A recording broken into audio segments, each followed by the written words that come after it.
working in a rural or isolated community. There's always a lot of discussion about this because in most countries around the world it's very hard to get medical graduates to go and leave the big cities and go and work in isolated rural areas where they're really needed. It's a real problem, you know. In the grand old days, in the 50s and 60s, a lot of UK graduates who came to Australia were very excited about the prospects and challenges of working in these isolated areas. But that kindred spirit, or that heroic spirit or pioneering spirit, seems to have disappeared actually. Our new graduates seem to be very nervous. They want second opinions, they want residents, registrars, fellows around to hold their hand, you know. I know there are rural medical schools and hopefully they're a step in the right direction.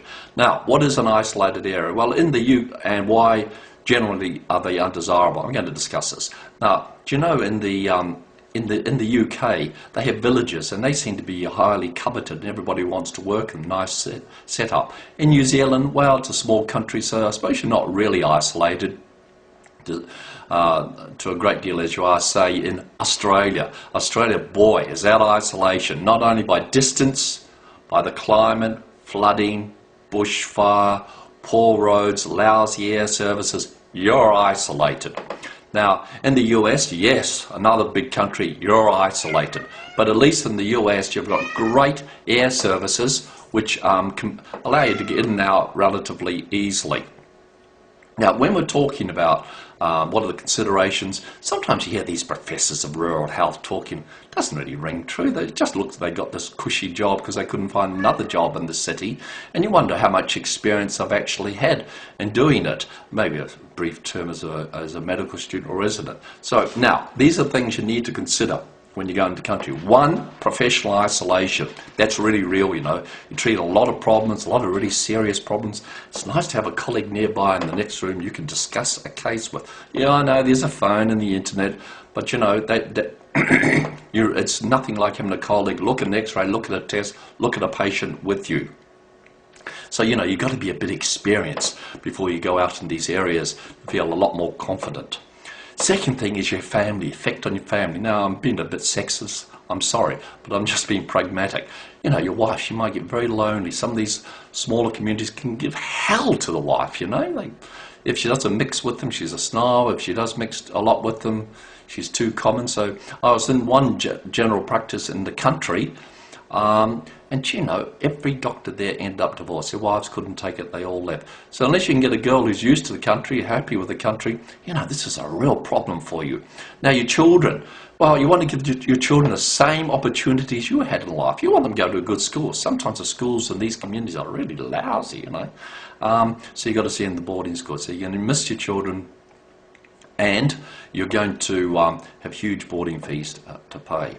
Third thing is income. Okay, let's talk about income. Income will be good because, you know, there's no competition. You've got to be a little sensitive to local community if there's high unemployment rates, because you've still got a moral, ethical duty to provide service in the area. But generally, your income is good. However, there is one thing, your house. You know, a lot of towns, your houses aren't worth much.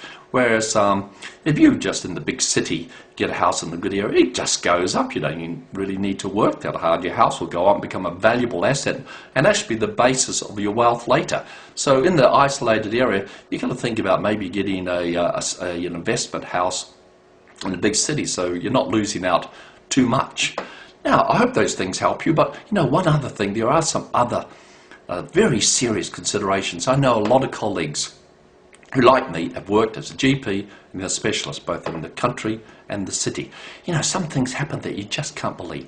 In the country or isolated areas, you're there as a specialist, and you know, the local hospital almost holds you to ransom. You might have bought a house there, be locked into the area, and they start behaving despicably towards you, very demanding, unreasonable, because they think, oh, you can't go anywhere, and if you're there, you mustn't be much good. So these can be very disappointing factors and something that you can really get upset about. Hey, look, there's my phone. Someone must be after me. Anyway, they'll wait a few minutes. The other thing in the local community is that, you know, you lose all your privacy. Every time you go out to the supermarket, go to a restaurant, you're going to see patients you've seen or treated. And this can be quite difficult for you, you know. You never really get any privacy, a time where you can relax, because you're always under the magnifying glass. Having said all that, I must say, I really enjoy working in an isolated area. I find that my other colleagues, general practitioners, are just a great group of guys.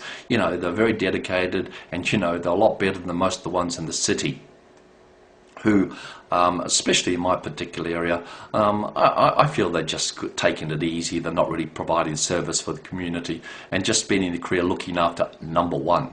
So anyway, think about these things before you go into an isolated area. Give it a consideration. Maybe leave it till later on in your career when you're a lot more confident.